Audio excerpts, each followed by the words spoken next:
Salve, salve!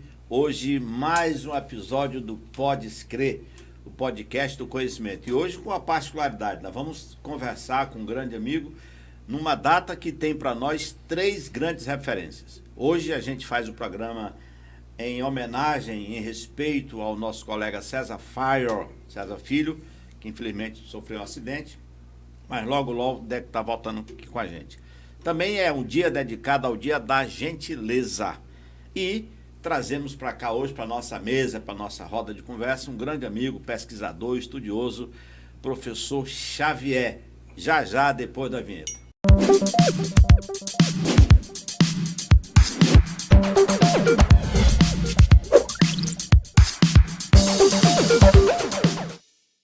Pois é, como eu disse, a gente hoje tem um episódio muito bacana, que vai transitar entre gestão, educação, pesquisa, ciência. E o nosso convidado de honra é uma figura extremamente conhecida no meio acadêmico, professor universitário, professor João Xavier da Cruz Neto. Professor, boa tarde, seja bem-vindo. Boa tarde, meu amigo Damião, prazer imenso estar aqui com vocês, já agradecendo essa oportunidade de passar essa agradável tarde, final da tarde, né? Começo da noite, em sua companhia. Dizer que eu vim com a expectativa de compartilhar esse momento com o César Filho, mas infelizmente nesse final de semana houve esse episódio, mas logo estará aqui conosco e quem sabe a gente refaz. Faremos um outro. Né? Vamos fazer Xavier 2, a revanche. Né? E parabenizar pelo dia, né, da gentileza, você que representa tão bem esse dia, né? É um dia que nós devemos festejar e cultivá-lo todos os dias. Todos os dias. É um dia para ser base para todos os dias. É isso. Pois é, nós vamos aqui rapidamente passar para... Não é nenhuma biografia. Como disse, ultimamente teve aqui o nosso convidado, nosso amigo Benjamin, da Fundação Reabilitar, e ele mandou, foi um memorial descritivo. Aqueles que a gente faz na academia. Rapaz, era um catatal de coisa. Mas vamos lá. João Xavier da Cruz Neto, bolsista de produtividade do CNPq, mestre, doutor e pós-doutor, fez um pós-doutorado nos Estados Unidos em 2003 e o doutorado fez na Universidade do Rio de Janeiro em 95.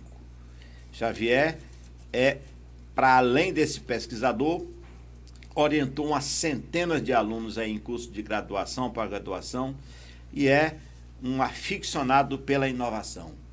Xavier, seja bem-vindo. O nosso Pode Crer começa lhe perguntando o seguinte: quem é o Xavier? De onde vem? Filho de quem? Quantos irmãos? Casado? Solteiro? Diga aí, meu amigo, quem é você? Meu amigo, isso é uma resposta fácil, filosófica, né? Filosófica. Quem é uma coisa que você tem que olhar para a sua vida passada, para presente e olhando para o futuro. Mas eu sou uma pessoa, né, vinda, meus pais são cearenses. Meu pai, todos os dois falecidos, meu pai Paulo Leite Chaves, a família lá de Independência, ali da região de Crateús, meu avô desceu naquela seca ali aquela seca grande, acho que 50 e pouco, né? E aí desceu para o Piauí, porque ali a região de água, a região de Castelo do Piauí, hoje a gente conhece mais aquela região por conta do Quênio, né? E aí desceu para a fazenda do então General Gaioso, era o grande dono de muitas fazendas, muitos bens, foi o general de guerra, o latifundiário, foi general de guerra, governador, né? Tem uma fazenda ali chamada Nova Olinda, hoje existe, foi a primeira fazenda industrial. Então, meu avô, junto com 11 filhos, era um tropeiro, né? Era como se fosse um cara dono de carreta, era o tropeiro que começou a fazer esse transporte da produção industrial do General Gaioso para a cidade de Campo Maior, Teresina. E aí meu pai foi crescendo e veio casar com minha mãe, aí, natural do interior, chamado Sul de Vaso, município ainda de Castelo do Piauí, que hoje está em Buriti dos Montes, né? Foi desmembrado. Isso. Não muito recente, mas a época era... Buriti dos Montes. Então eu nasci, nós somos 9 filhos, duas meninas falecidas, coincidentemente a mais velha e a mais nova. Então a mais nova, eu sou mais novo. Ela era mais nova que eu, mas faleceu naquele aqueles partos que eram costumeiramente eram feitos, né? A gente nascia e a parteira fazia muito bem. Pela mão das parteiras. Então, nós somos 9, todos nasceram nas mãos de parteiras. Né? O pai tinha a obrigação de ter pelo menos 30 capão gordo para cada dia a mãe saborear o capão para ter muito leite. Então, capão saboroso, né? Depois nós, com 7, nós descemos para Alto Longar. Meu pai era dono de 200 hectares na beira de um riacho, foi à beira desse riacho do rio, né, na realidade, que é um afluente do rio Puti. É o Rio dos Canudos. Eu nasci literalmente na beira desse rio. Meu pai Rio dos Canudos. Rio dos Canudos, que é um afluente. E aí, ao longo da nossa conversa, eu vou dizer que é o sonho que eu tenho em relação ao Rio dos Canudos. Meu pai, cearense, que é um cigano, né? Não se afixa em lugar nenhum, resolveu ir para Alto Lugar, um lugar lá chamado Canto dos Tinguis. Tinha um sítio, ele arrendou um sítio, queria fazer cachaça, rapadura e mel de cana, né? Rapaz, eu tenho um amigo, que é seu amigo também, que é nosso colega da universidade, o professor Noga Cardoso. Ele tem um terreno chamado Recanto dos Cupins. Aí você falou agora dos Tinguis. Noga Cardoso, abraço, meu amigo. Você conhece o Noga, né? Um grande amigo. Nós somos mais ou menos próximos. Eu sou um pouco mais velho que ele, mas ele fez química, né? Química. E eu fiz matemática, né? Então, ainda quando aluno, eu já era professor ali, iniciando a carreira de professor na Universidade Federal do Piauí. Mas então nós migramos para Alto Longar. Todo sábado nós pegávamos a produção, meu pai pegava a produção da semana, nós íamos para a Feira de Altos. Todo sábado na Feira de Altos, a gente vendia lá junto com meu pai, na banca ali, a rapadura, a cachaça, a mel, que era fabricado durante a semana. E a gente voltava, né? E a segunda retomava a minha ida para os Cantos Tingui, para a sede do município, são 6 quilômetros. Isso foi em que época, mais ou menos? Isso aí foi no ano de 68. Eu sou de 61, migramos em 68 e ficamos lá até 71. Né? E uma coisa interessante que 6 quilômetros, como nós não tínhamos nem moto nem bicicleta, eu ia de jumento. Jumento, meu companheiro por 3 anos, o Jumento Baé. Um amigo que nós temos em comum, o professor Carlos Sais, né? Foi diretor do Centro de Ciências Humanas e Letras, né? Da UFP, hoje é pró-reitor de pesquisa, pró-reitor de pós-graduação, que a gente manda um grande abraço para esse cidadão. Ele disse, Xavier, que coisa interessante, você tem que contar a história do Baé, porque foi o Baé que me levou por esses caminhos, né? Pelo sertão de dentro, até chegar perto da universidade. Até perto da universidade, exatamente. Que deu as condições de você palmilhar o dia a dia para chegar no ensino fundamental, médio e chegar até a universidade, né? Exatamente. Então, meu pai ainda, antes de migrar para Teresina, resolveu, olha, eu quero que meus filhos façam o mesmo caminho que eu fiz, né? Eu quero que eles estudem. Então, nós somos 9, 2 meninas morreram, ficamos 4 homens e 3 mulheres. Ainda até hoje estamos todos muito bem. Esses que estão vivos, todos são da área acadêmica, ou só você seguiu pela academia, os outros também? Como é que é a história desses outros irmãos aí? Nós temos, assim, a minha irmã mais velha, era uma tradição em cada família ter uma professora, né? Ela se formou ali no Antonino Freire. Instituto de Educação Antonino Freire. E aí foi ser professora de alfabetização ali perto de União, nossa cidade vizinha. E posteriormente ela se fixou em Teresina e foi professora por muitos anos na nossa escola Santa Helena, ali na Campos Salles. Perfeito. Se aposentou lá há mais de 30 anos ali com a dona... esqueci, dona... Darcy, né? Darcy. A dona Darcy, a proprietária lá da escola. Essa é a mais velha, meu irmão Francisco Paulo Leite, economista, se formou na Universidade Federal do Piauí, militou muito ali no movimento estudantil, foi contemporâneo do nosso amigo Pereira. Pereira tem boas lembranças. coincidentemente, os dois são chamados de Maninho, né? São Maninho. São Maninho. Aí vem meu irmão, depois vem minha irmã, todas formadas, mas nenhum foi para essa área de professor. Só eu e minha irmã mais velha. Então, um que tem nessa carreira acadêmica sou eu.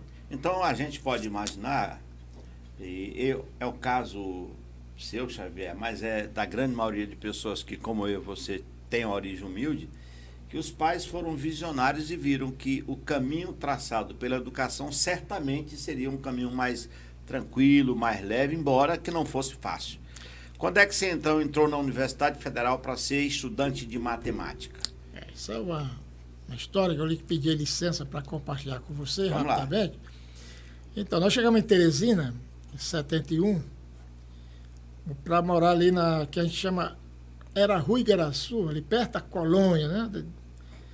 Que hoje é a Rua Ceará, ali no Marquês. Zona Norte. Zona Norte, ali no Marquês, né? Praça Marquês, ali perto. Então, de lá, cheguei para estudar no Sivaldo de Castro. Pronto. Foi lá que eu estudei também. Fiz o tal do primário à época. Fizemos lá o primeiro ano A. Você da época Castro, do A. Depois tinha Muro de Braga, depois tinha Eurípides de Aguiar, tudo ali perto. Isso, aí minha carreira foi essa. Fui campeão piauiense, que antigamente tinha achava super interessante, né? Você tinha, na Semana da Criança, você fazia a competição entre escolas, né? Da cidade toda, e ficava uma final, e no grupo lá, Sivaldo de Castro, nós fomos campeão cearense, de teresinense, de futebol de salão. Né? Salvo engano, o Sivaldo de Castro inclusive tinha uma parceria com a maçonaria, não tinha? Isso. Funcionou por muito tempo ali, depois mudaram, mas ainda hoje existe lá a maçonaria, né? Eu lembro que ali tinha um treinador, ali perto morava um grande jogador, dois grandes jogadores que eu admirava muito, o Décio Costa, carioca, era estilo... Jogador do Flamengo, um monstro, jogava ali pelo meio de campo. Camisa 10, enfim. De mão cheia. Era o Arrascaeta dos dias atuais. Exato, ele foi do Flamengo do Rio, da escola, né, que a gente chamava Infanto Juvenil, veio, de acordo com o Flamengo do Piauí, com o Flamengo do Rio de Janeiro, veio para Teresina. Né? E tinha o Pilinguiça, ponteiro direito. Né? Muito bem. Muito bem. E aí e tinha um cara que morava por ali, não sei se você chegou a conhecer, é o Telino, que era o treinador das categorias infantis do Tiradentes. Então, ele me via jogando e aí me chamou para jogar no Tiradentes. Quer dizer que você era também perigoso na bola. Rapaz, meu nome sempre foi Joãozinho, João. Depois teve um jogador no Tiradentes, naquela época famosa, Tiradentes, um jogador famoso chamado Xavier, meio campista. E eu jogando ali pelo Bariri, ali na região do Marquês, Bariri, sabe? Eu disse, rapaz, esse cara joga igual o Xavier. E, coincidentemente, meu nome tem Xavier, ainda ficou Xavier. Mas aí, do Sivaldo de Castro, eu fui para Murilo Braga. Você fez também essa o caminho era aquele. Murilo Braga, Eurípides de Aguiar e Alvide Nunes. Eu não fui para Alvide Nunes, na época eu não fui. Eu vim aqui para José Amável, porque aí minha família mudou para cá, vim para cá. Mas o caminho era esse. O caminho, quando tive a honra também por conta do futebol, recebi uma bolsa para ser aluno de graça, com a bolsa integral, do cursinho Andrés, aquele cursinho que tinha pré-vestibular que ficou cenário lá na Praça Rio Branco, você lembra? Andrés Vesalhos. Aí tive a honra ali de ser aluno do Nazareno, Fortelli, do Pimentel e outros grandes nomes da época, né? História, que sua área, eu lembro que era o Aloísio, cabelinho liso. Eu entrei na geração depois dessa daí. Fui professor do Andrés também. Isso, era a escola referência, né? Era. E aí eu entro em 82 na Universidade Federal do Piauí para o curso de agronomia, engenharia agronômica. Você entrou, foi na agronomia. Agronomia. Tinha uma tal da lei do boi, né? Que 70% das vagas era para quem a família tinha posse de terra com a escritura. Então, de 100 vagas só ficava 30. Eu digo, uma dessas é minha, né? Só que uma, não queria mais. Não queria mais do que isso. E aí eu entrei na agronomia em 82. Pouco tempo eu fiquei, porque aqui naquela época, como era engenharia, o curso planejado foi você ficar 2 anos no Centro de Ciência da Natureza. Então, você fazia matemática 1, que era, todo mundo era obrigado a fazer matemática 1, que era o ciclo básico, aí cálculo 1, cálculo 2, aí você ia para química, física, bioquímica, e eu passei 2 anos e digo, rapaz, eu não quero ir para agronomia não, eu vou ficar aqui. E acabei ficando na matemática. E em 84 eu faço vestibular para matemática e vou lá no diretório acadêmico ali e registro. Eu quero registrar que eu estou desistindo da vaga de agronomia, que essa vaga é muito cara, é muito difícil, né? E é da cota pessoal, não é daquela cota do boi, não. É a cota, e aí foi... Até um dia desse eu tinha esse documento, né? Xavier, então aí você saiu da agronomia e foi para matemática. 84. Você lembra de o Barnabé era dessa época? O Barnabé, sim. O Barnabé era uma referência já no curso. Ele é mais... Acho que é uma pessoa também que deveria ser entrevistada aqui para você. Eu estou lembrando porque o meu programa de pós-doutorado, eu fiz uma formação de professores. Eu peguei gente que entre a década de 80 e 90 ingressou na universidade. E o Barnabé é uma das figuras, por isso eu lembrei aí. Sim, o Barnabé é um nome. Ele deve estar lançando um livro agora por esses dias aí, ele vai estar lançando um livro sobre Caminhando para a Matemática. É muito bacana o livro, sabe? E aí eu entro para matemática. Naquela época era licenciatura plena em ciência, né? Isso é importante a gente registrar. Porque não existia uma licenciatura em matemática, existia a licenciatura plena em ciência. Depois de um certo tempo, você optava por física, matemática, química ou biologia. Eram essas 4 opções. Então, finaliza esse curso. Em dezembro de 86, e no dia que eu fui colar grau, só tinha eu. Fiz lá com o Zé Wilson, que era o vice-reitor, e o reitor era o Camilo, ou era o Charles. Era a turma de um aluno só. A turma de um aluno só.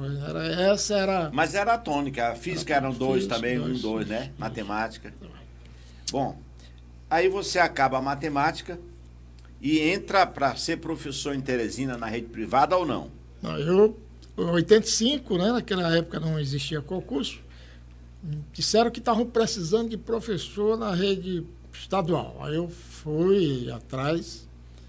85, eu queria ministrar aula. Aí me deram um contrato. Não sei se aquele contrato... Eu assinei ali lá na secretaria. Lembro até do rei, quem era o secretário, quem era o diretor que me deu posse. Mas eu não vou vai declinar dos nomes.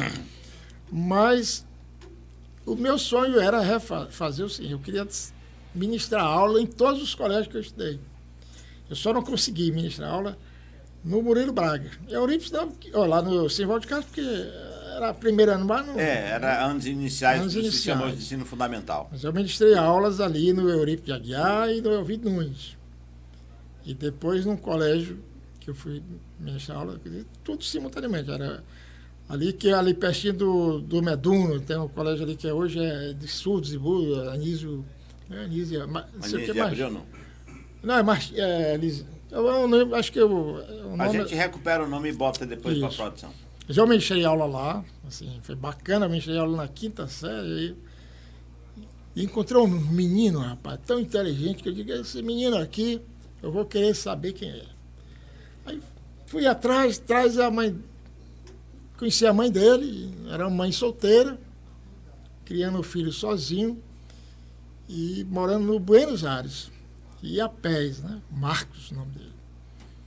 Aí, a senhora poderia ele ficar uns tempos lá em casa para ver, tá? Não, pode, ele fala muito no senhor, tá? Foi lá morar com eu e minha mãe, minha irmã, Marcos. E aí eu disse, quero ver se esse cara é curioso, né? Porque tem poucas pessoas jogavam xadrez, né? Eu botei ali meu tabuleirozinho de xadrez e um manual. Diz, Marcos, fica aí com minha mãe que eu vou dar uma volta. Peguei minha motozinha, dar aquela volta. Já tinha uma moto, então as coisas já estavam melhorando. Estava melhorando. Mas sabe, curioso, que quem comprou uma moto, que eu não tinha salário suficiente para comprar, foi o Barnabé. Porque nessa época, 85, que é onde eu comecei a ministrar aula, o Barnabé já era professor da Universidade Federal. Já? Já, 85. Ele entrou no mesmo concurso que o Nazareno, foram os dois no mesmo concurso, 85. E aí eu, muito amigo dele, ele era mais velho, tinha estado anteriormente, mas a gente tinha feito algumas disciplinas juntos. Era um contemporâneo, de algum modo. De alguma forma. Eu disse, não, eu sou fiador. Só que quando nós chegamos lá para comprar moto, ele não tinha que ser fiador, ele tinha que comprar, porque o que eu ganhava não era suficiente para garantir o pagamento da mensalidade. E aí, quando eu retornei nessa andança da moto, cheguei, o Marcos tinha colocado as peças no tabuleiro e disse, professor, bora jogar. Eu disse, rapaz, tu sabendo mexer com cavalo? Sei. E aí fizemos uma primeira partida. É um gênio esse menino. Felizmente, infelizmente a causa da separação, porque eu fui logo em seguida, eu fui aceito para fazer o mestrado, eu não era professor da universidade, fui fazer o mestrado em 87, no Rio de Janeiro. Mas aí, me permita fazer aqui uma intervenção, aí uma situação particularmente exótica, porque, em regra, para o cara ir para o mestrado, era para ser professor da universidade naquela época, né? Então você meio que furou a bolha aí. Furei, o Barnabé foi fazer a mesma época que eu, janeiro de 87, e ele como professor da UFP, e eu fui lá com a bolsa do IMPA. Então, é uma coisa que você não mencionou, né? Isso. Na minha formação, eu e o Barnabé, eu cheguei lá em 87, em 88, muito rapidamente, 1 ano e meio, terminei o mestrado e já me deram bolsa para prosseguir no doutorado. Então, aí eu quero, esse papo é interessante, porque como esse nosso projeto, Xavier, do Pode Crer, ele tem uma função, que eu diria uma função dupla. Uma função social é dizer para todo mundo que nos escuta, que nos vê, que nos assiste, que é possível pelo estudo. A minha vida, assim como a sua, foi uma vida muito difícil. Eu estudei a vida inteira em escola pública. Quando eu lembro que eu fui andar de ônibus pela primeira vez, tinha uma opção. Vai ou volta. Porque não tinha dinheiro para ir e vir. Do tamanho da dificuldade. Hoje a gente vê que o governo federal, o estadual e até os municipais têm uma série de programas que mobiliza, que ajuda as pessoas a ir para a escola, a não faltar aula, a ter crédito. Nós temos aí um exemplo clássico do Pé de Meia, que dá um valor de R$200, salvo engano, mensal para cada aluno, só para assistir aula, e a gente ainda tem a evasão escolar. Mas então, voltando, você foi para o mestrado lá no IMPA sem ser professor universitário, furando a bolha, e com bolsa ainda. Só com a bolsa. Eu, então, em 87, resolvi casar. Corajoso. Voltando ao Marcos... Quem tinha mais coragem, você ou a mulher? A mulher. Rapaz, eu acho que é a mulher, porque ela viajar para o Rio só com um bolsista, sem garantia de que vai ter os... Eu tinha que me sair muito bem nas disciplinas para que não cortasse minha bolsa, né? Então, nós voltando ao Marcos... Isso em 87? 87. Em janeiro de 87, eu fiquei noivo, e minha esposa, Ana Zélia, hoje eu sou casado com a Ana Zélia há 40 anos, e ela vai completar 40 anos, né? Nós casamos em dezembro de 87, né? E aí o Marcos, só para finalizar... A história do Marcos, lá do rapaz do xadrez. A mãe dele foi morar em Imperatriz, e ele disse, professor, com a sua mãe eu não fico morando não, porque ela é muito enjoada. E eu digo, Marcos, então realmente eu não tenho condições de levar para o Rio, né? Mas, infelizmente, o que é feito do Marcos hoje? Eu diria, chutando, eu não tenho mais nenhum contato. E era um menino brilhante. Tinha tudo para... Eu acho que ele é um grande cientista. Se o Marcos estiver nos ouvindo, Marcos... Vai ver esse podcast, vai ver. Me procura, viu, Marcos? Aqui é o professor lá, que fui seu professor na 5ª série, um menino brilhante, né? Lá no Simval de Castro. Não foi no Simval de Castro, foi ali no Matias Olímpia, ali naquela avenida, eu esqueci o nome da... Mas a gente faz depois o encaixe dessa escola aí. Pode ser que ele realmente assista o nosso programa e vá reencontrá-lo. Vamos marcar um dia para você sentar com o Marcos aqui, não pode escrever. Exato. A escola ali próximo do Meduno, só tem aquela escola na avenida principal ali. Certo, Zona Norte. Bom, vamos lá, aí você foi para o mestrado e já emendou o doutorado logo. Doutorado, só que casado em dezembro de 87, eu finalizei em 88, logo em julho de 88, finalizando ali o mestrado, já me deram a bolsa de doutorado, me animou a levar a esposa para o Rio. Aí ficou morando, eu, Barnabé, minha esposa, lá ali na rua Paissandu, no Flamengo, que é uma coisa belíssima, né? Naquele tempo A bolsa dava para se viver com a bolsa, né? A gente vivia dignamente, mas a estabilidade, né? Eu digo, não, pintou o concurso na UFP. Em 89, eu vim fazer, em julho de 89, eu vim para fazer o concurso. Engraçado que o concurso, na época, tinha mais de 50 candidatos. Mas não, já havia esse crivo do doutorado, do mestrado? Não. Candidatos a bolsa. Candidato a bolsa. Os editais eram diferenciados. Era diferenciado. A única coisa era ser formado em matemática. Na área só. E aí... Lembra da quantidade de vagas na época? Eram 2 vagas.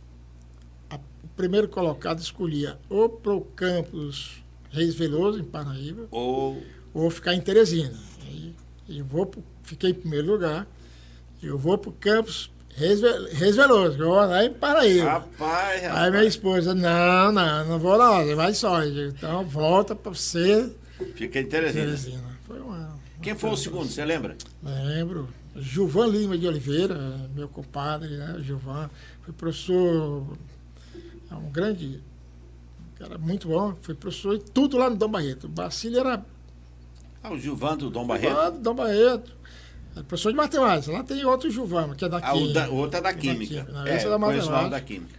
Ele é da matemática, mas o Bacílio gostava demais dele, porque ele dava aula de quarta série ao terceiro ano. Qualquer dia. Saía da sala de quarta série. O Marcílio era uma espécie de mecenas, né? Quando o cara era bom, ele botava o cara para dar aula e financiava cursos, viagens. Isso, eu mesmo fiz uma viagem. Eu era professor diocesano e o Darli, diretor diocesano, fez uma aliança com o Marcílio e eu fui fazer um curso em Minas Gerais, aquele PrEPS, que é uma pós-graduação de excelência. E o Marcílio ajudou, inclusive, nessa época. Eu não era nem professor de lá, na época. O Marcílio é a única história, assim, é um caso que eu conheci na época. O Marcílio liberou o Gilvan para ir para o Rio de Janeiro fazer o mestrado, pagando seu salário. É uma figura espetacular. Gente como o Marcílio que a gente precisa demais. Sobretudo formado em matemática. Era matemático e era secretário do nosso departamento de matemática. E chegou o momento o Marcílio foi meu professor na escola José Amável aqui, acho que 8º ou 9º ano de matemática. 8º ano de matemática. Na época não tinha 9º ano, era até 8º e terminava o ginásio. Mas, meu amigo, então vamos lá. Acabou, passou no concurso da universidade, virou professor universitário e aí começou já o serviço de academia. Ficou dentro da academia, ocupando funções de gestão. Antes de funções de gestão, nós colocamos eu e Barnabé e mais 2 ou outras pessoas. Rapaz, vamos construir a licenciatura, que nós não temos. Quando entramos para professor, era licenciatura plena em ciência com habilitação em matemática. Isso. O primeiro trabalho nosso foi criar a licenciatura, bacharelado em matemática. E em 2009, muito rapidamente, em 90, era anos de 90, 92 eu saio para o doutorado. Quando eu retorno, começamos a trabalhar em construir o mestrado, né? Então, em 2009, uma coisa assim espetacular, em 2009 nós estávamos inaugurando o mestrado em matemática. Então, a gente pode dizer para todo mundo que nos escuta que a história da matemática na Universidade Federal do Piauí passa pelas mãos do professor X, do professor Xavier. E um grupo. De um grupo, mas digamos que você entre eles protagonizando esse processo. E em 2018, tivemos a aula inaugural do doutorado. Então, por que eu acho importante dizer isso, Xavier? Porque muita gente entra na universidade, vê um currículo pronto, elaborado, e não imagina a luta que deu para o cara fazer aquilo, como é que foi esse construto político, pedagógico, né? Quer dizer, muita gente se mobiliza para ter um currículo que é o que é hoje, um currículo avançado, contemporâneo, que atende às demandas do curso de matemática, né? Perfeitamente. E nós sabe que a avaliação da CAPES dos cursos de mestrado e doutorado, ela varia de 3, abaixo disso o curso é descredenciado, vai de 3 a 7. 7 aqui na região do Nordeste só tem matemática, só, se eu não me engano, falha a memória, é só a Universidade Federal do Ceará, da qual eu fui professor visitante durante um ano, né? E logo que eu terminei o doutorado, em 98, eu fiquei um ano como professor visitante. Se você, não sei se chegou a olhar, mas eu orientei 7 alunos de mestrado na Universidade Federal do Ceará, pelo programa da Universidade Federal do Ceará. Então, isso aí, eu concordo com você. É importante registrar a história, porque senão ela se perde. E o professor Barnabé estará lançando agora esses dias um livro que ele coloca exatamente isso tudo que você está falando. Ele que registra. Então, nós vamos trazer o professor Barnabé aqui, fazer uma conversa aqui. Inclusive, você pode participar conosco dessa conversa com ele. Voltarei, porque eu quero que o nosso amigo César Filho esteja aqui. Vai estar, em logo. Mas então vamos lá. Saiu o professor Xavier, mestre, doutor, pós-doutorado. Como é que foi essa sua experiência nos Estados Unidos no pós-doutorado? Olha, eu fui, Damião, eu tinha, em 2000, eu relatei aqui que participei de uma campanha, né, para diretor do centro. Isso. A campanha muito contra mim, estava toda a estrutura da universidade, perdeu, fiquei aquele negócio que quando você perde por pouco, é a pior pisa que você leva, é aquela que podia ter ganho. Então, eu fiquei um ano assim desanimado, porque na realidade, se 2 ou 3 professores da própria matemática tivesse votado, era a vitória garantida, né? Então, infelizmente, essas coisas acontecem. É importante para nós, às vezes, isso aí. E aí, em 2003, eu digo, rapaz, vou sair daqui desse ambiente, né? E fui fazer o doutorado lá em Atlanta, no Instituto de Tecnologia da Geórgia, né? No estado da Geórgia. Foi uma experiência matematicamente muito importante, mas... Um estágio de um ano? Ou de um ano. Novamente, eu me distanciei da família, porque foi logo depois daquele 11 de setembro, né, de 2001. Eu fui em julho de 2000, agora me falha a memória, mas em julho de 2002 que eu fui. Tá certo?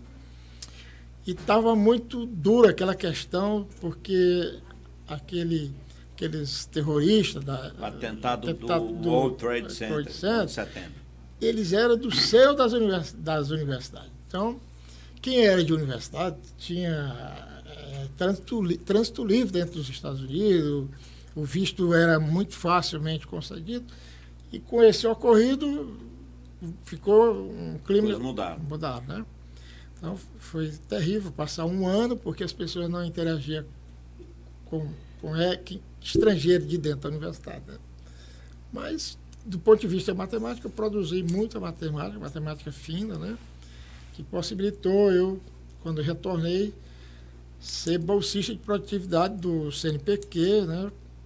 Na área de matemática, e hoje eu estou num nível que, digamos, do Piauí, o nível da bolsa do Piauí para alguns estados do Nordeste, mas para o Norte todo, eu sou o único que estou nessa categoria. Então, teve essa coisa toda. Chegou na excelência aí. Pois é. E aí, essa é uma referência, né? O valor da Bolsa é muito pouco, mas vira uma referência. Vira citado em publicações diversas. Eu vi, inclusive, aqui no seu Lattes. São mais de 50 e poucas publicações, né? E aí continua ainda como bolsista, mais de 16 anos. 4 anos você tem que renovar, passar pelo filtro. Só são 500 bolsas para o Brasil todo, o filtro é grande. Tem um piauiense. Tem quantos do Piauí nessa? Mas eu fui o primeiro, e nesse nível só tem eu, mas tem uma geração de novos aí, formado por mim, pelo Barnabé, que já somos, aí eu teria que contar, mas eu chutaria que em torno de 10. Mesmo assim, é um número muito baixo que você considerar um universo. Eu trabalho sempre com dados aqui. Se você pegar o Brasil, 210 milhões de habitantes. O Nordeste, em torno de 58, 59 milhões de habitantes. O Piauí, 3 milhões, 200 mil, 300 mil habitantes. Teresina, 1 milhão de habitantes. Então, nesse universo, a gente achar 10 pessoas bolsistas de produtividade sendo pequeno... Em matemática. Em outras áreas tem. Sim. O Edvar mesmo, nosso colega... Ele é da área da história. Da área da história, bolsista há muito tempo, né? Mas vamos lá. Então, voltou dos Estados Unidos. E agora eu quero conversar com o Xavier, com essa história maravilhosa de superação de ambientes, de espaços, com o Xavier, que vira presidente da FAPEP, nossa Fundação de Apoio à Pesquisa. Como é que foi essa sua chegada? O que você tem a nos dizer do Xavier, doutor Xavier, pós-doutor Xavier, à frente da Fundação de Apoio à Pesquisa no Piauí FAPEP? Bom, Como é que surgiu a FAPEP? Qual é a história da FAPEP? Para quem nos vê e nos escuta agora entender que os estados, quase todos por lei, têm uma orientação para abrir uma fundação, mas uma coisa é abrir, outra coisa é manter funcionando e com resultados para a sociedade como um todo. Né? Exatamente. Isso é na Constituição de 88, né? Nossa Constituição Cidadã, foi colocado na Constituição Federal a possibilidade de a criação das agências estaduais de fomento à pesquisa. Né? E aí, logo em seguida, em 89, foram criados, acho que em quase todos os estados, com certeza em todos os estados, já tinha alguns que já funcionavam, como a FAPESP, né? FAPESP em São Paulo. Então, foi criada na Constituição Estadual a FAPEP, a Fundação de Amparo à Pesquisa do Estado do Piauí. Está lá no artigo, que eu não vou dizer qual é, mas eu acho que está aí no artigo 253 da Constituição Estadual. É bom que a gente verifique depois. Quero até usar aí pedir um pouquinho da sua palavra para lembrar da frase do professor Afonso Sena Gonçalves, que disse o seguinte: devemos acreditar no poder transformador da educação e das pessoas, principalmente se for a partir da pesquisa. É o grande idealizador da FAPEP, Xavier? Sim, sim. E agora tem que fazer a justa homenagem ao professor Afonso Sena Gonçalves. Chegou químico, né? Chegou ainda no início dos anos de 1970, década de 70, de 1970, na fundação da universidade. Ele foi o primeiro químico a chegar no Piauí. Se eu não me engano, ele é pernambucano. E aí formou a família aqui e trouxe muitos amigos para formar o departamento de Química. Foi candidato a reitor contra o professor Camille Charles, né? E logo em seguida, ele veio a falecer de um infarto assim, fulminante, surpreendente, né? Mas aí, ele, retornando do seu doutorado lá em São Paulo, ele chegou na universidade por volta do ano de 1992. Ele era o diretor do Centro de Ciências da Natureza. Eu entrei em 89, portanto, na gestão dele, mas em 92 eu saí para o doutorado. Então, peguei ele como candidato a reitor, veio a perder a eleição, mas ficou à frente de uma grande luta. Era tirar da Constituição Estadual, da letra da lei, fazer funcionar.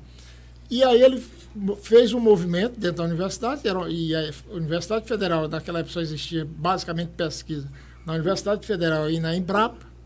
Aí você pode citar ali o pesquisador, grande pesquisador da Embrapa, o doutor Valdemício, né, que era lá da região de Oeiras, e junto com pesquisadores como o João Batista, né, nosso amigo lá do CCA, o professor Rômulo da FIS. O Jonathan de Barro Nunes também estava. Jonathan de Barro Nunes. Então, nesse ano de 1992, houve esse movimento.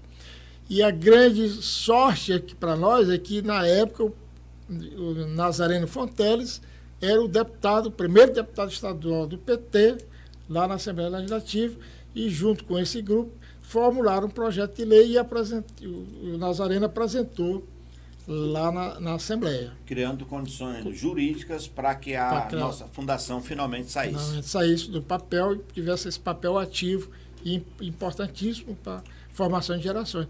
E aí ela foi aprovada e sancionada pelo governador em 20 de dezembro de 1993. É a Lei 4664, de 20 de dezembro de 1993, portanto, estamos à véspera de celebrar seus 32 anos. É uma jovem ainda, né? É uma jovem. Se a gente pegar como parâmetro a Fundação de Apoio em São Paulo, ela é de 47 e começou a funcionar efetivamente em 62. Quer dizer, já ali beirando a chegada do regime militar. E a Fundação de São Paulo é que tem um orçamento, vamos assim dizer, bilionário considerando o restante do país, né? Então a chegada se deu de uma forma muito interessante, porque Nazareno Fonteles foi quem postulou a lei, né? Apresentou o projeto de lei na Assembleia. Em 2023, o Rafael Fonteles assume como governador. Rafael Fonteles tinha sido meu aluno. Lá no Dom Barreto. Não, nunca ministrei aula da manhã. Foi aluno na universidade, ele entrou no ano 2002. Ele foi o primeiro colocado, o maior número de pontos na história do vestibular da Universidade Federal do Piauí. E ele tem uma história incrível, né? Lá como aluno, fez nota 10 em todas as disciplinas, inclusive naquelas lá do CCHL, CCE, né? Tirou 10 em tudo. Rapaz, eu queria bem aqui abrir um parênteses, para o pessoal que nos escuta, nos vê agora, lembrar um episódio. O Nazareno, pai do Rafael, professor do Andrés, e na saída do Nazareno para ficar só na universidade e atuar na medicina, na ortopedia, eu entrei para dar aula no Andrés. E aí a gente conversava lá na sala de professores, o Nazareno dizia uma coisa que era o seguinte: ele aplicava a prova para os meninos, aí menino de segundo ano, terceiro ano do ensino médio, ele dizia assim: rapaz, meu filho faz essa prova aí em 40 minutos, ele faz essa prova que vocês estão levando a manhã toda. Aí o menino, mas professor, porque ele está fazendo agora o 6º ano. Então ele já fazia lá no 5º, 6º ano o que o menino não fazia no ensino médio. Então o Rafael realmente sempre foi esse cara fora da curva, né? Fora da Sobretudo curva, na matemática. Na matemática. Ele entrou em 2002 na graduação e por ser medalhista nas Olimpíadas de Matemática, na Olimpíada de Física, Química, inclusive Olimpíadas Internacionais, é um parágrafo, um artigo da LDB, a Lei de Diretrizes e Bases da Educação, que permite a antecipação dos estudos. Perfeito. Então foi formada uma comissão de professores de Física, Química e Matemática, onde ele teria que cursar as disciplinas. Foram feitas bancas para que eles... Uma avaliação e aí ele ganhou aí 3 anos. Então, passou em tudo. Né? Você tem uma ideia, ele ainda em 2001, quando estava no ensino médio, ele escreveu um artigo na revista Eureka, da Olimpíada Brasileira de Matemática, com tópicos do final da graduação em matemática. Então, o cara, assim, preparadíssimo, a revelação. Nós perdemos aí um grande matemático, mas ganhamos um grande governador, né? É. Ele foi ao IMPA, fez o mestrado em 1 ano. Eu tenho uma conversa com o governador Rafael.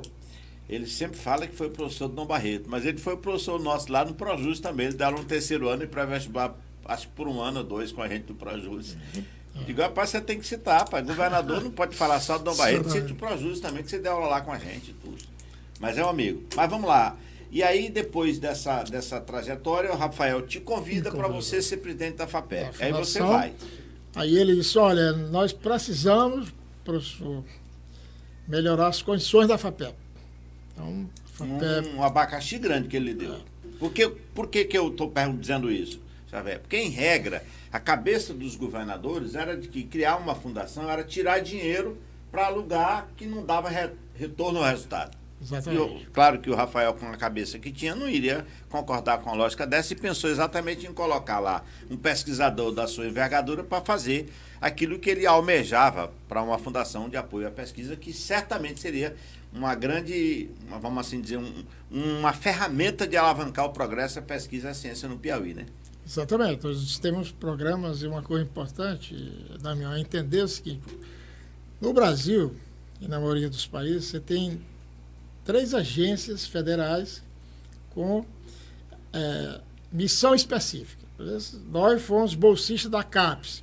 A CAPES é uma agência federal ligada ao Ministério da Educação, responsável pela qualificação do Brasil. É a fundação que fornece bolsa para todos os programas de pós-graduação, avalia os cursos, né? Portanto, forma pessoal de alto nível. É a missão da CAPES. Aí você tem o CNPq, que é uma outra agência federal, ligada ao Ministério de Ciência, Tecnologia e Inovação, que está mais voltada para fomentar o pesquisador, como uma pesquisa quase que individual. Então, um líder de pesquisa, com as suas bolsas de produtividade, etc. E uma terceira agência, que é a FINEP, né? E a financiadora de estudos e projetos inovadores, que é a gestora do maior fundo que alimenta, que fomenta a pesquisa, fomenta a nossa ciência brasileira, que é o Fundo Nacional de Desenvolvimento Científico e Tecnológico, que hoje, com a ação do nosso presidente Lula, que descontingenciou e proibiu contingenciar o recurso desse fundo, hoje ele ministra mais de 22 bilhões. É muita grana. Muita grana. Agora imagina, somos 3 agências que têm um orçamento altíssimo. E a Fundação de Amparo, que tem hoje em todos os 27 unidades da federação, todas elas têm a fundação. Nem todos têm a Secretaria de Ciência e Tecnologia, mas em todos eles têm a fundação. E a fundação tem que fazer o papel da CAPES, quer dizer, que é responsável para fomentar a formação de quadros, né? A formação de alta qualidade. Tem o papel do CNPq, por quê? Porque precisa fomentar pesquisas orientadas a problemas, para resolver problema social ou econômico do Estado, e além de fazer o papel da FINEP, que é um papel de inovação. Né? Que se a gente, no começo da nossa fala, a gente falou sobre inovação. Então, nós temos aí esse papel, né, da Fundação. Xavier, pronto. Eu quero agora provocar a seguinte conversa com você. A gente está aqui conversando sobre pesquisa, sobre tecnologia, sobre inovação, ambiente digital. E uma pergunta que tem que ficar é: como na prática isso repercute na vida das pessoas, o cidadão comum? Eu vou te dar aqui um exemplo de uma coisa que aconteceu comigo em São Paulo, enquanto eu fazia o doutorado. E eu queria ver com você se a gente aqui no Piauí, sob a sua liderança na FAPEP, tem alguma coisa nesse sentido. O que aconteceu? Eu vi, passando por muitos semáforos em São Paulo, que os semáforos demoravam muito. E aí eu consultei um colega na universidade por que os semáforos eram mais lentos. Aí o que ele me disse? Olha o que ele disse. Rapaz, a FAPEP, a Fundação de Pesquisa aqui em São Paulo, ela percebeu que 80% das pessoas não tinham condições físicas de passar o semáforo no tempo do semáforo. Então, eles desenvolveram um projeto para deixar o tempo mais lento para que as pessoas mais idosas, sobretudo, passassem. Ou seja, de fato, um projeto que impacta diretamente na vida das pessoas. Eu pergunto, aqui no Piauí, o que nós temos de projeto nessa dimensão, que tem mudado a vida do cidadão do campo, da cidade, do interior, da zona rural, para valer? Olha, essa é a principal missão que o nosso governador Rafael Fonteles nos incumbiu no primeiro dia que nós assumimos. Não? Eu acredito comigo e com os outros auxiliares seus. Né? Mas, olha, o recurso da FAPEP, recurso estadual, tem que ser voltado para fomentar pesquisa, tecnologia e inovação para resolver problemas, orientado à solução de problemas de nosso Estado, social e ou econômico. Né?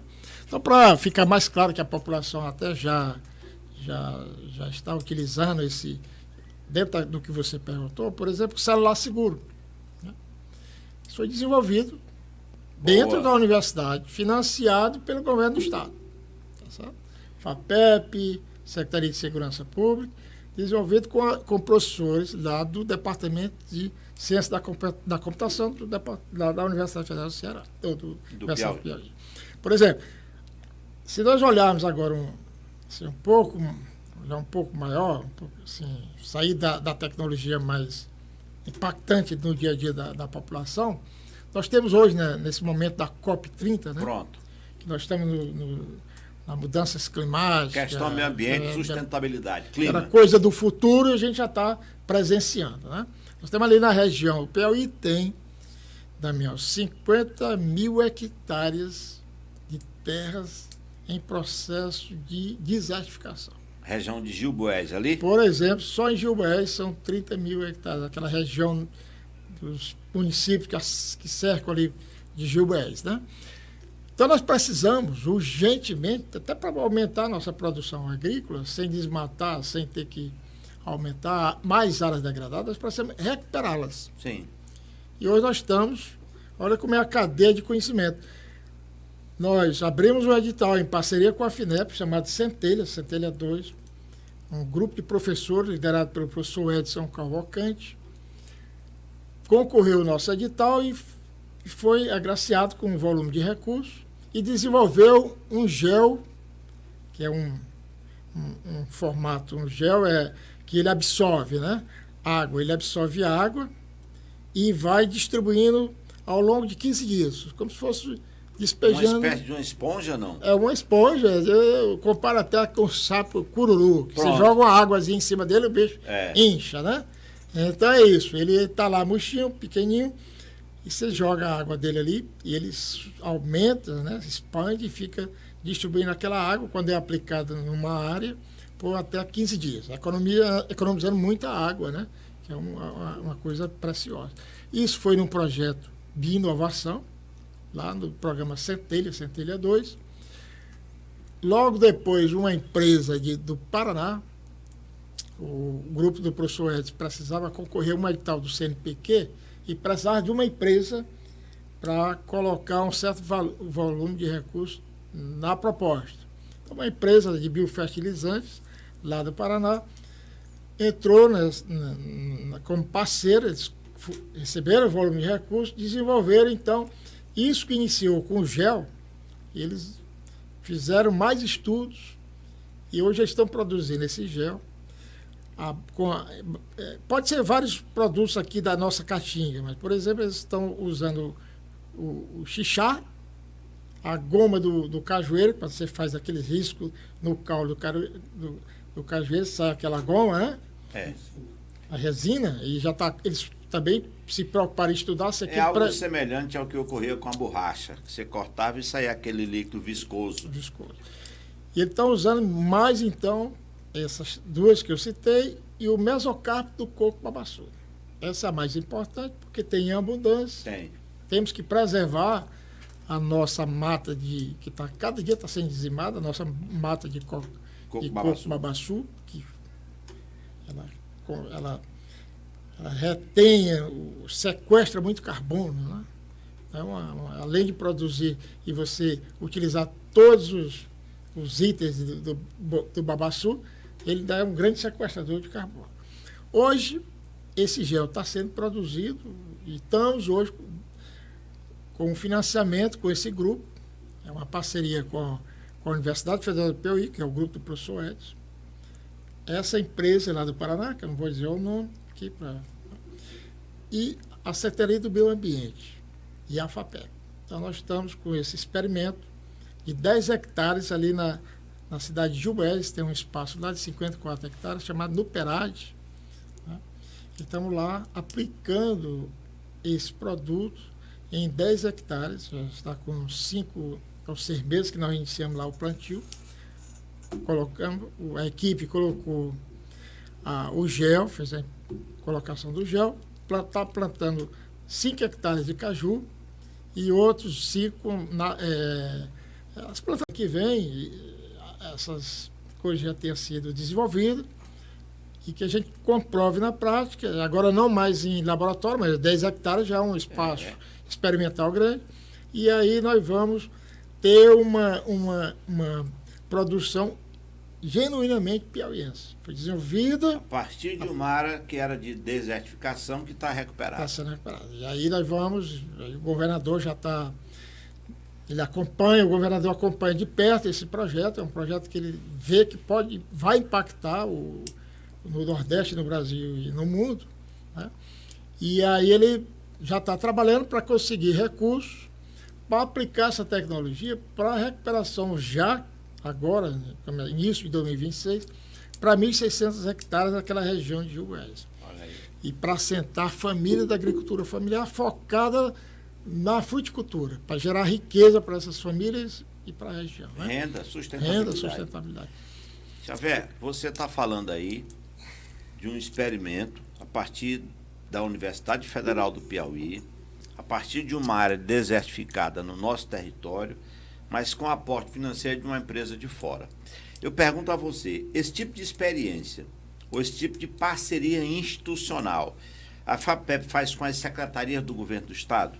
Sim, nós eu já emendo a pergunta. É possível também fazer parceria com prefeituras municipais? Sim, nós estamos... Muito bem, eu vou responder para a sua pergunta. Sim, não, tranquila, porque a gente tem muitos amigos prefeitos que ele sempre pergunta, rapaz, o que tem de pesquisa, o que tem de inovação, que a gente precisa melhorar. As pessoas moram no município. Claro. Como é que a gente vai melhorar a vida das pessoas no município a partir, por exemplo, de uma entidade, de uma instituição como a FAPEP, por exemplo, que pode ajudar? Então, vamos por partes.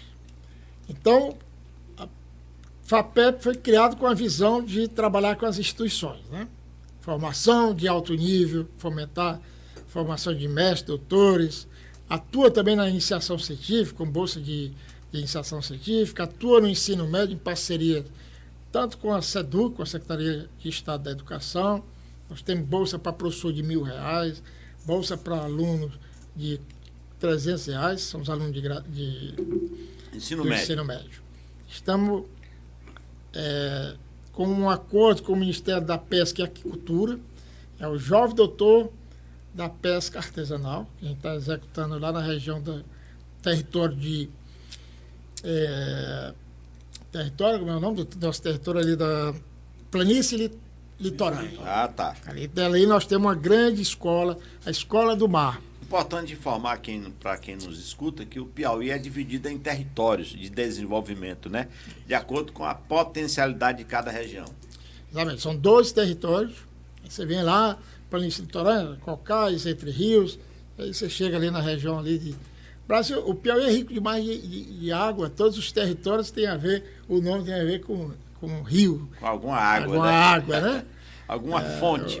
Exatamente.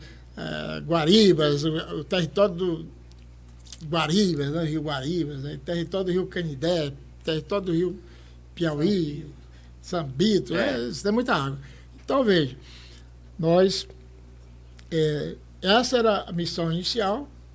Ao longo do tempo, nós temos feito parcerias, aí já entrando em projetos, parceria com a FINEP, na área de inovação, com o SEBRAE, né? Nós também temos parceria com o SEBRAE. Nós temos um grande projeto,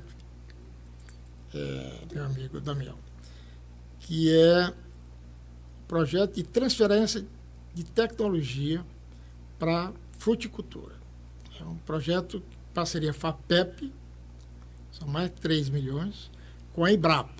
Coordenador, o doutor Valdemir, coordena junto com mais de 15 outros pesquisadores, que nós estamos acabando de finalizar. Estamos finalizando essa primeira versão do ProFruit, a gente chama ProFruit, melhoramento e a transferência de tecnologia de 4 fruticulturas. Então, a gente desenvolve... Quais são as frutas? Nós temos o goiaba, acerola, banana, maracujá e cajá. Já estamos na quinta, então são 5. São 5. Então, veja, o que nós estamos fazendo? Você falou a relação com o município. O que nós estamos fazendo? Nós pegamos pesquisador da Embrapa e fomos atuar com essas 5 frutas, melhorando a genética, adaptando a cada território, e fizemos unidade de referência tecnológica da Embrapa. Isso é um termo que a Embrapa faz, né? Tem como referência tecnológica. Estamos lá em Socorro do Canindé, né? Eu sempre erro o nome dessa cidade. Socorro do Piauí, eu acho que o nome é esse. Mas o nome da Conceição do Canindé. Então Conceição ali perto de São João, né? Certo. Então nós temos lá, por exemplo, goiaba, acerola e maracujá. Aí você vem para São João do Piauí, lá nós temos, você sabe que São João já teve o Festival da Uva. Teve uma praga lá que dizimou toda a uva. Reintegramos a uva lá no assentamento Marrecas. Sim. Aí nós temos ali uma unidade de referência tecnológica com a produção de uva. A Lourdinha é o grande nome lá de Marrecas, né? Ela já produz em meio hectare 20 toneladas de uva. É mesmo, rapaz? Ela começou no carrinho de moto, a gente vai lá e ela com muita alegria faz depoimentos. Estou com a minha Hilux, professor, com a produção produzindo de uva. E aí nós temos a outra unidade de referência ali em Guadalupe, com banana. E a outra unidade de referência no platô de Litorânea. Ali nós temos a cerola orgânica, a produção da cerola, toda ela é vendida, né? Que é outro problema depois, né? Porque produzir, mas e a logística da venda? Então, mas a FAPEP também atua nesse braço também, não? Bom, só prepara ou depois o agricultor é lá que vai desenvolver a sua logística? Mas a gente apoia muito, que é uma orientação do governador Rafael, o cooperativismo. Né? E o SEBRAE ajuda muito também. O SEBRAE ajuda, e aí as cooperativas que já existem, por exemplo, tem uma grande cooperativa ali em José de Freitas, eu vou entrar na questão do município, José de Freitas, tem uma cooperativa de processamento de polpa, e aí o que nós estamos fazendo hoje, juntamente com a Embrapa e o prefeito Pedro Gomes, ali de José de Freitas, estamos fazendo uma parceria, aí envolve também outros nomes, né, como o nosso eterno deputado estadual João de Deus, está à frente aí junto com a FAPEP, Embrapa e Pedro Gomes, estamos fazendo e plantando lá em José de Freitas uma nova versão do Profrute. Qual a grande vantagem de José de Freitas? José de Freitas é uma cidade diferente dessas que eu citei, perto de Teresina. Então, se você faz assim, a unidade de referência da Embrapa numa cidade de fácil acesso, então as pessoas vão ver que realmente funciona. Sem dúvida. Então, nós estamos já fazendo essa acordo de cooperação com a Prefeitura de José de Freitas. Então, o acordo de cooperação é FAPEP, Embrapa, Prefeitura Municipal de José de Freitas. E nesse exato momento, o ex-deputado, o secretário João Deus, está à frente da Secretaria a SASC, né? SASC, exato. A SASC tem tudo a ver com essa questão da fruticultura. O projeto, na realidade, é muito mais ambicioso, né? Você conhece uma lei agora recém-sancionada pelo governador, em janeiro, 29 de janeiro, a Lei 5152, de autoria do deputado Lima, agrônomo, que foi lá atrás, nós fomos contemporâneos, entramos juntos em agronomia, na universidade. Depois abandonei, mas ele continuou. Que cria o Programa de Incentivo e Desenvolvimento da Fruticultura Sustentável do Estado do Piauí. Eu acho esse nome sustentável espetacular, porque as coisas precisam, de fato, ter sustentabilidade. Não adianta você começar e não terminar, não permanecer, né? Mas, Xavier, então vamos lá. Então, a FAPEP é impressionante como ela tem braços em todas as áreas. Tem braço na Secretaria de Estado, nos municípios e com a Universidade Estadual. Tem alguma parceria? Nós lá temos várias parcerias. Né? Por exemplo, nós temos ações diretas específicas para a UESP. Por exemplo, a coisa mais... Talvez você saiba, você é docente lá da UESP. Sou da UESP. Nós acabamos de fomentar um edital na UESP de R$1.450.000 para bolsas de extensão, para projetos de extensão de professores, extensionistas, que receberão durante 12 meses uma bolsa no valor de R$1.100.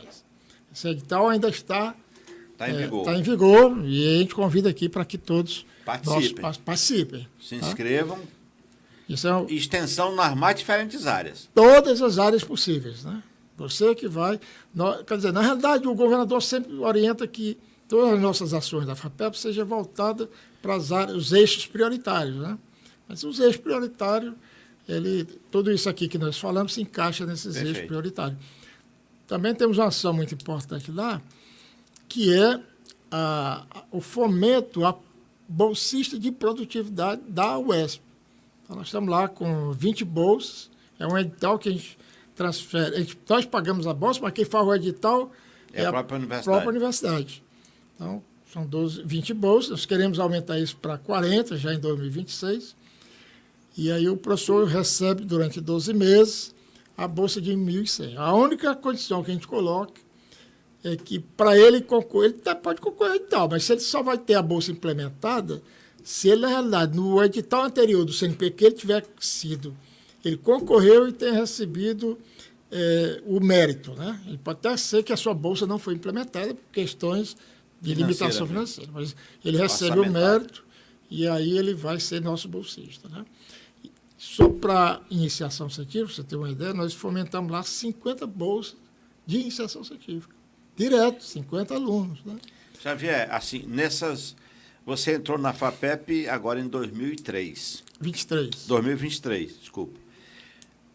Qual tem sido o orçamento? Vem melhorando ano após ano em termos de recursos? Quando era 23, quando foi 24, 25, quando está previsto para 26? Como é que o governador está apostando em financiamento para essa nossa importante Fundação de Apoio à Pesquisa? Nós começamos assim, nós tínhamos em 2023, você sabe que quando a gente chega em 2023 é o orçamento de 2022 planejado em 2022. Isso. Nós tínhamos aproximadamente aí no papel um orçamento de 30 milhões, mas que só foi possível executar 22 milhões. Não é que faltou ações, não, porque realmente o governador ainda estava aí, né, se arrumando. Conhecendo o ambiente. Mas você tem uma ideia, Daniel, em bolsas de mestrado e doutorado, nós executávamos anualmente 6 milhões. Isso era mais ou menos 80 bolsas. 23 bolsas de doutorado e o restante aí 24 bolsas e o restante de mestrado. 6 milhões. Já no ano seguinte, nós passamos para 130 bolsas. Rapaz, que salto, hein? Foi o dobro, quase o dobro. Né? Mais de 50%. E passamos nosso orçamento anual só em bolsa de mestrado e doutorado, 9 milhões. E agora, em 2025, lançamos um grande edital, foi 17 milhões. Foram quase 300 bolsas. Nós ofertamos 40 bolsas de doutorado, né, e mais de 216 bolsas de mestrado. Quanto é hoje a bolsa? Tem aluno aí que vai brilhar os olhos aí, que está a fim de fazer doutorado, que precisa de um financiamento, que não é fácil. Quanto é que ganha hoje um aluno bolsista de doutorado? E, na mesma pergunta, já trago. Tem gente de fora, do Ceará, Maranhão, Rio, ou é mais gente local mesmo aqui? Aqui, os nossos cursos, hoje nós temos 103 cursos de pós-graduação. Nós temos 25 doutorados e aí mais de 80, 75 cursos de mestrado. Então, concentrados, e aí isso é interessante, Damião, que o nosso programa hoje, eles têm lá em Parnaíba, na Universidade Federal Delta do Parnaíba, pela Universidade Federal Delta do Parnaíba, nós temos lá 2 doutorados e 6 mestrados, mas nós temos da UESP também 2 doutorados de História, né? Sim. Que acabou de ser instalado. Chega em Piripiri, nós temos um mestrado da UESP, Ensino de Física, ali na UESP. Volta aqui para Teresina, não é novidade, você tem os mestrados tanto no IFP, a Universidade Federal e também a UESP. É um bocado de mestrado, doutorado, você não precisa sair daqui para fazer nada, né? Mas olha só, você vai para Floriano, nós temos lá mestrado tanto no IFP, mestrado em matemática. Fui eu que protagonizou essa briga. Eu botei lá, eu fui coordenador nacional do mestrado profissional em ensino de matemática.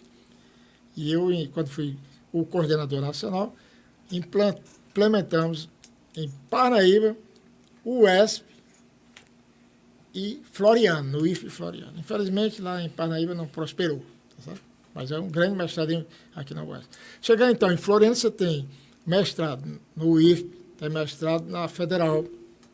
Aí você vai para Picos, você tem mestrado no campus lá da UFP. Você vai para Bom Jesus, você tem mestrado e doutorado lá no campus de Nobelina Elva da UFP. Ou seja, os cursos de mestrado e doutorado estão espalhados aí no Piauí todo. Não tem mais porque o cara sai daqui para outro lugar, né? E nem sair, talvez, do seu território para ir fazer em outro lugar. Porque, hoje, engraçado, Xavier, isso, se a gente pensar há 30 anos, 20, eu acho bacana dizer isso aqui para as pessoas, porque a lógica era, o cara sai do interior para estudar na capital. Hoje não precisa sair do lugar, ele estuda lá onde ele mora. Temos acesso com estrada boa, temos internet, comunicação de qualidade. Quer dizer, hoje é perfeitamente possível a figura ficar lá no seu território, estudar, se qualificar e desenvolver o próprio local, né? Claro. Rapaz, que maravilha isso, rapaz. Maravilha, e o Piauí tem uma coisa que nem outro estado tem. Nós estamos presentes em 224 cidades, municípios. A UESP, através da UESP, tanto dos seus campos, que acho que são 11 campos, e o governador autorizou mais 3 campos, acho que em Paulistana vai ter um retomar, que já existiu, né? Já existiu, em Valença, e tem uma outra cidade que acho que eu não lembro agora, mas serão, acho que em Barras, eu acho, em Barras. Então, serão 3 novos campos da UESP. E o programa UAP, a Universidade Aberta do Piauí, que atua em 183 municípios. Então, Fantástico. Fantástico. Fantástico. Eu acho realmente fantástico. Mas voltando à questão da Bolsa, logo no início do governo, em 2023, depois de 13 anos sem aumento, né, em correção do valor da bolsa de mestrado, doutorado e de iniciação científica, tanto de graduação como ensino médio, esses eram os valores. A bolsa de iniciação científica do ensino médio, a gente chama PIBIC Júnior, era R$100. O presidente Lula já reajustou para 300, depois de 13 anos, para 300 reais. A bolsa do PIBIC para alunos de iniciação científica, ou de alunos da universidade, que era R$400, passou para 700. A bolsa de mestrado era 1.500, passou para 2.100. E a bolsa de doutorado, que era 2.500, foi para 3.100. Então, é um valor que só é um pouco... Bolsa de doutorado são 2 salários mínimos. 2 salários mínimos. 2 salários mínimos. Mas é bolsa, você não tem que declarar. Agora também mais uma grande feito do nosso presidente, quem ganha até R$5.000 não vai declarar, não vai pagar por de renda zerado. Então. Rapaz, isso aí mexe com a vida de milhões de pessoas nesse país, rapaz. Fantástico isso. É uma coisa assim. Às vezes a gente conversando com amigos na universidade mesmo, a gente vê o quanto que o governo do Lula tem mudado a vida das pessoas. Para valer. Né? Lá no interior, lá na cidade, onde o cara... Você imagina o cidadão ganhar R$5.000 e pagar imposto de renda. Mas então, olha, no março de 2023, o presidente reajustou isso, mas ele só podia reajustar para as bolsas da CAPES, bolsa do CNPq, que é do governo federal. Estadual não alcançava. Não alcançava. Você tinha que voltar para o Tesouro Estadual.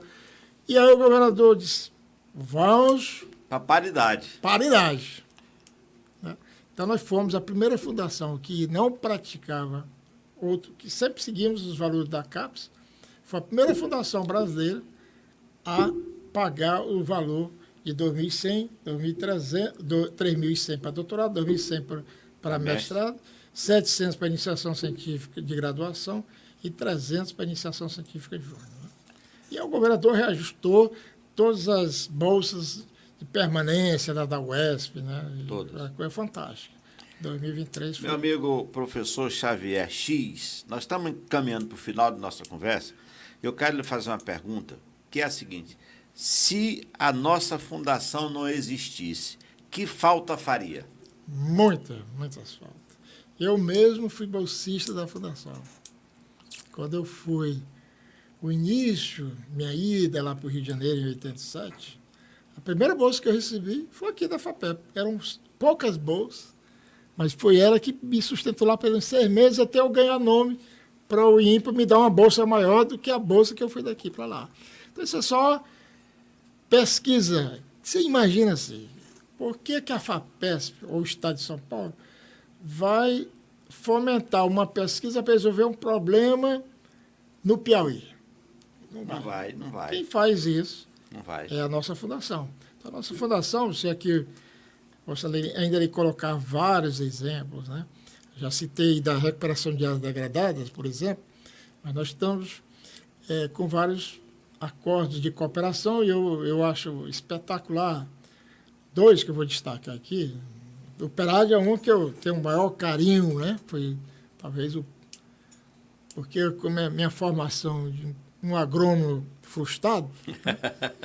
Sempre eu fico preocupado em produção de alimento, levar tecnologia de ponta para o agricultor familiar, porque eu sou do interior e ainda visito minhas tias, parentes lá no interior que eu estou lá. E aí, os meninos, eles não querem ir para São Paulo, mas também não querem ficar no cabo da enxada trabalhando 11 horas. Não faz sentido. Não faz sentido com aquele sol forte na boleira. Mas eu fico conversando com eles, se tivesse aqui uma tecnologia avançada, que não se expusesse tanto ao sol, não tinha por que sair daqui, porque aqui tem água, energia, terra boa, povo bom, trabalhador, inteligentíssimo, internet em tudo quanto você vai, em qualquer buraco que você vai nesse estado, você não fica desconectado. Então, o que nós precisamos é decidir de levar a tecnologia do agronegócio. Isso é uma coisa que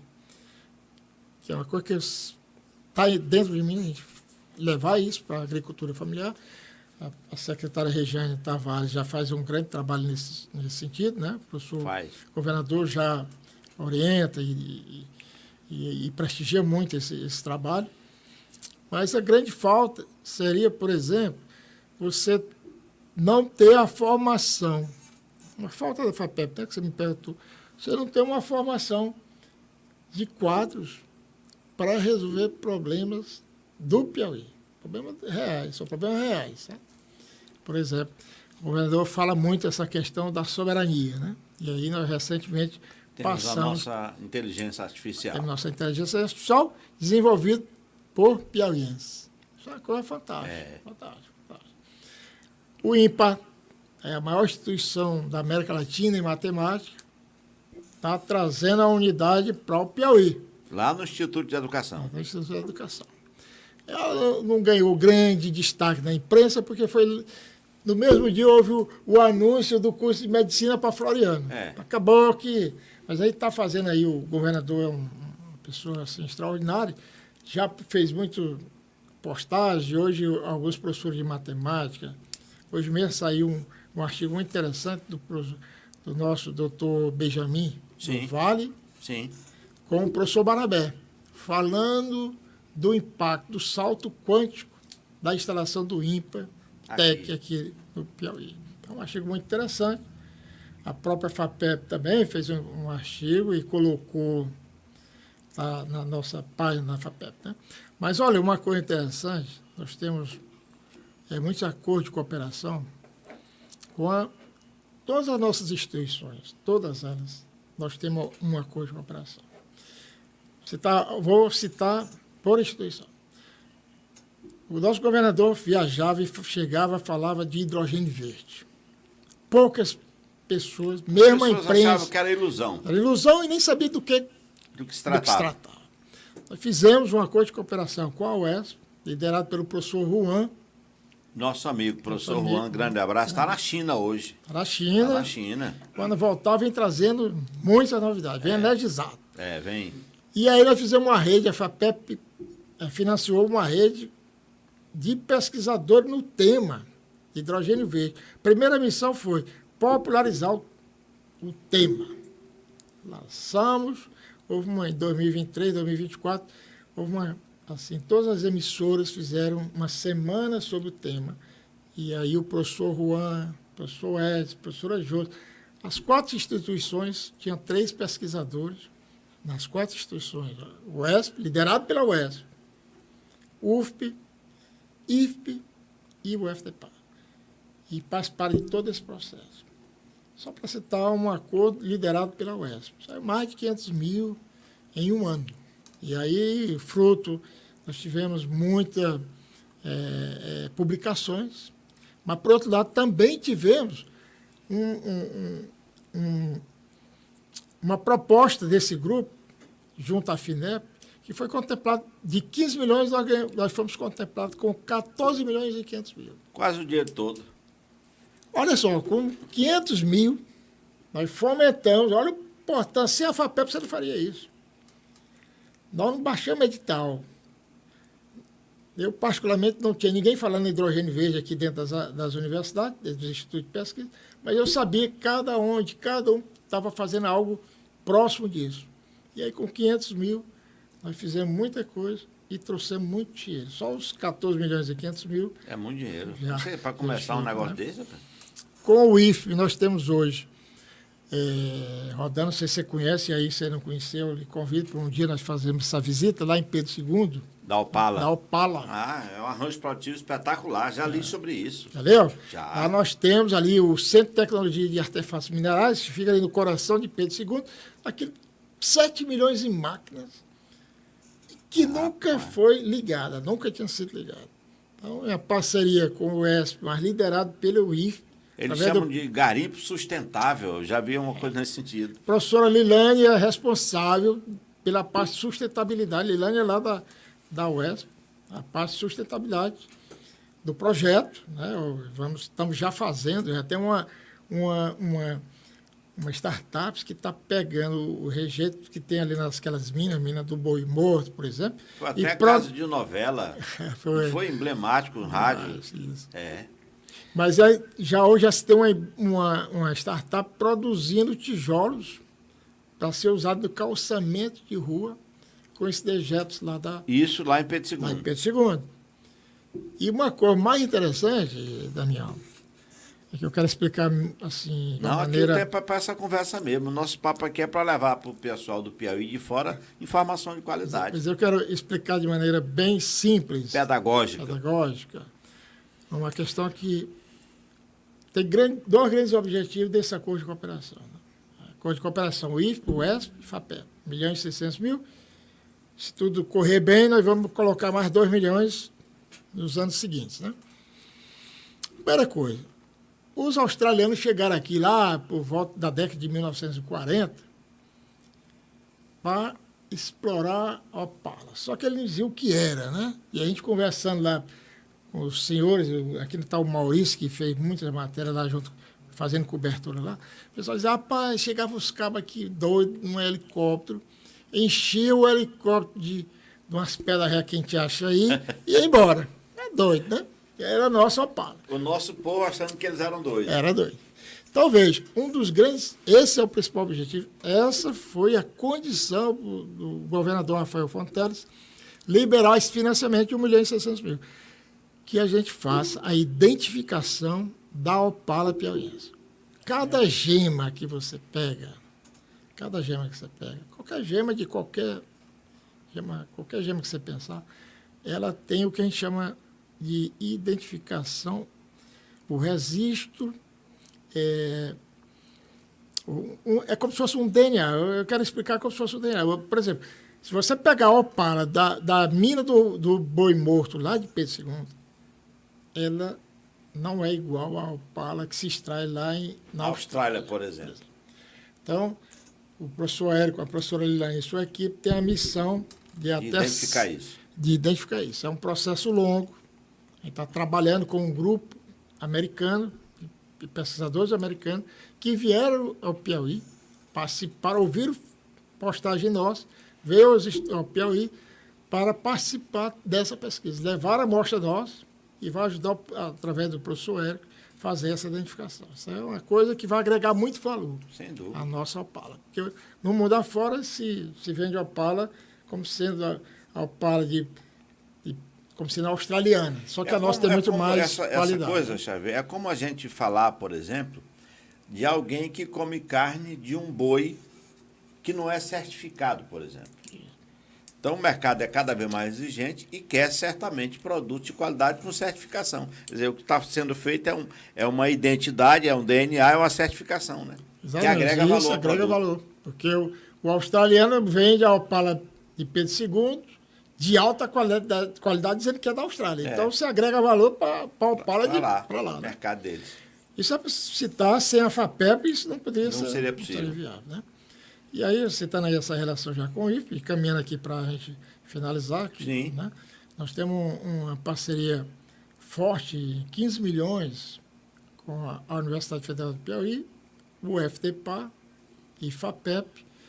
Não sei se você já ouviu falar do Centro de... CIATEM, o Centro de Inteligência... Agora eu já... Centro... Bora lá. Hã? Centro de Artefatos. Não, Ciência tem. Meu assessor. Mas sabe o que é? Você tem o CIEM, que é o Centro de Integrado de Especialidade Médica. É como se fosse um hospital universitário da UFDPA. Então, esse acordo de cooperação, FAPEP, UFP, UFDPA, já tem o CIEM, que é o Centro Integrado de Artefatos, Centro Integrado de Especialidades Médicas, funciona lá em Parnaíba. Do lado de cá, você tem o CIATEM, que é o Centro de Inteligência de Identificação de Doenças Tropicais. Ah, tá. Né?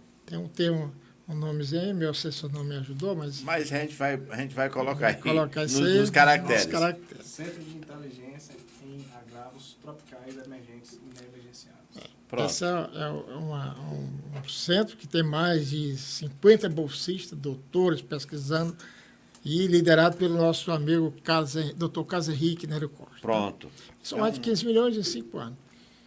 Então, nós temos parceria com a Embrapa, que eu já citei aqui, do Profruti. Então, nós temos com todas as instituições e também com vários órgãos. Né? Oi, meu amigo. Nós estamos caminhando para o final do nosso Pode Escrever. Pode Escrever Gestão, porque a FAPEP, enquanto Fundação de Apoio à Pesquisa, de Amparo à Pesquisa, tendo à frente o nosso professor X Xavier. Xavier, você agora tem 2 minutos para suas considerações finais, para falar para todos aqueles que podem nos ver, nos ouvir, sobre esse importante trabalho que a FAPEP faz, e estimular as pessoas a acessar os editais, a conhecer a FAPEP, para que a gente torne essa instituição cada vez mais sólida, firme e, claro, protagonizadora do crescimento do estado do Piauí.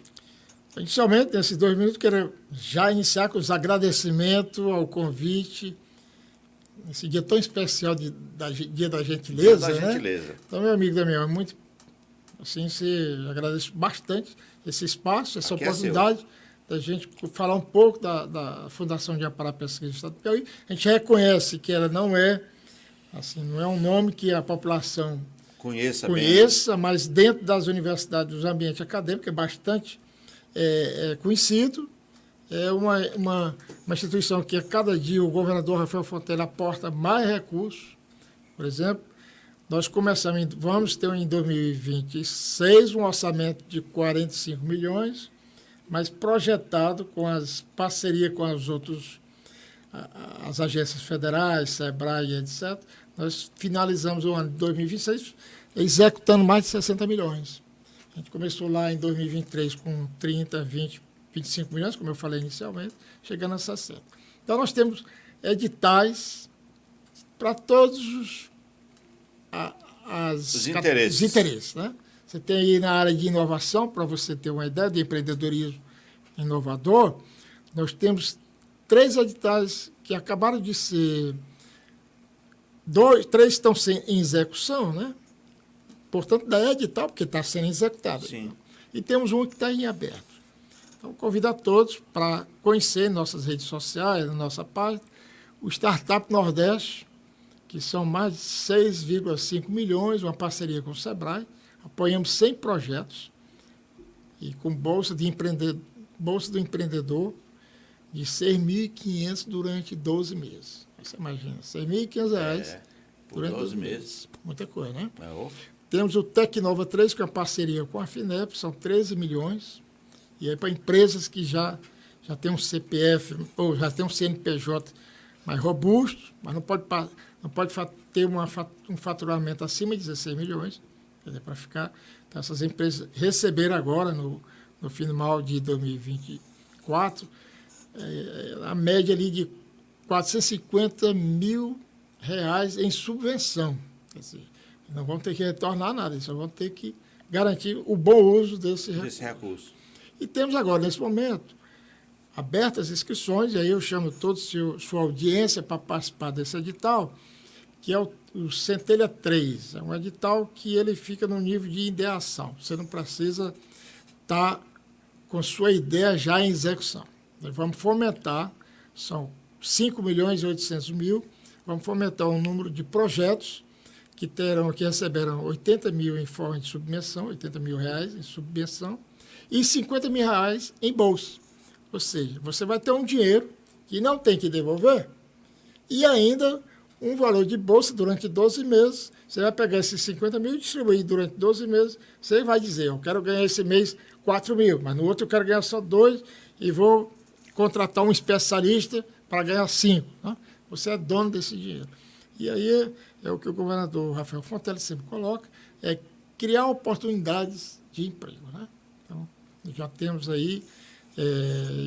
Esse edital está sendo lançado agora, já foi lançado?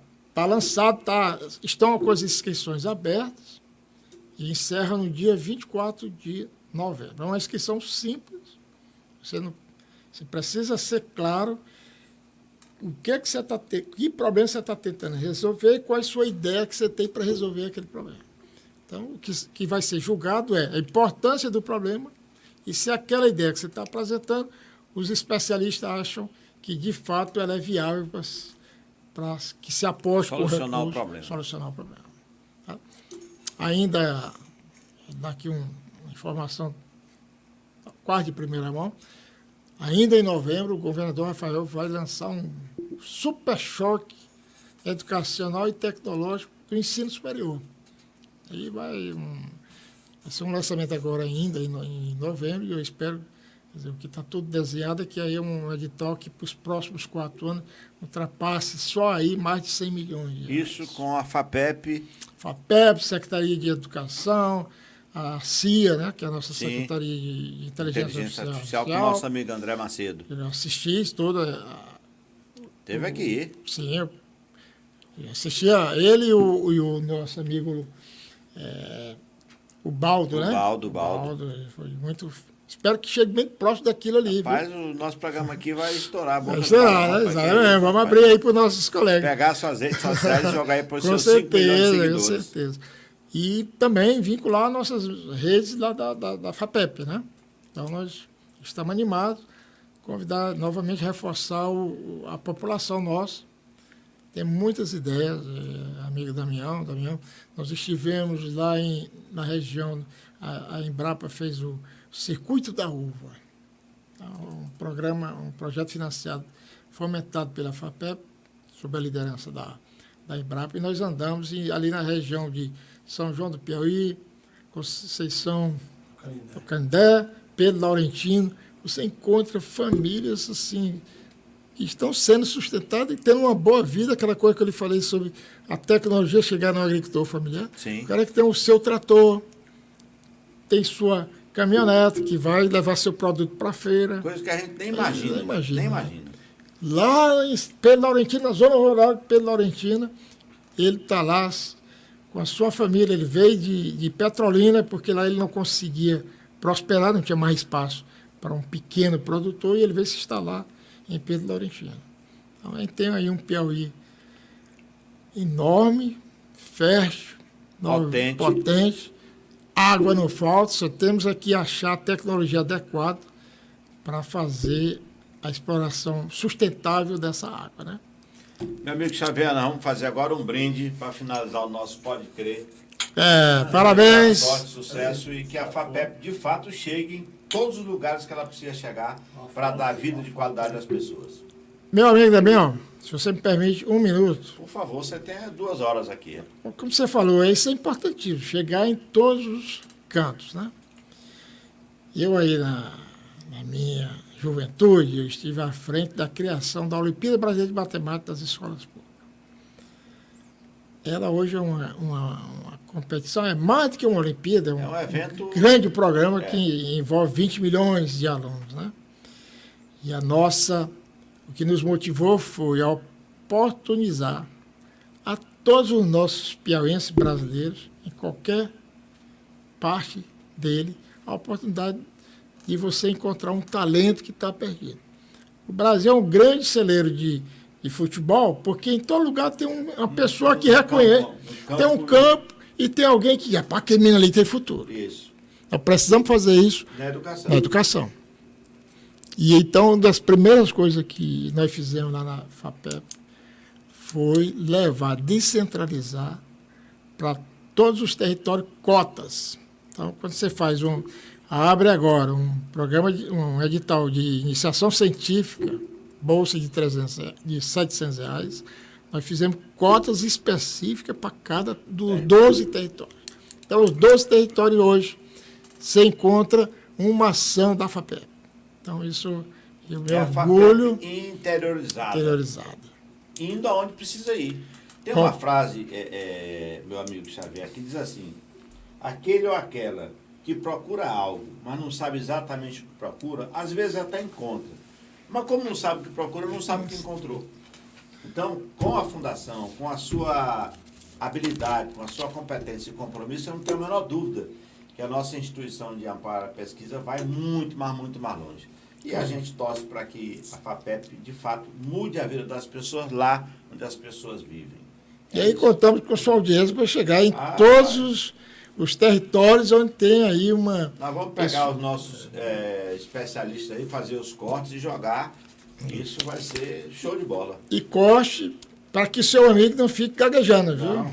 Se tiver, na hora que tiver que falar com o assessor, que o assessor tiver ausente, eu mando cortar. Exatamente.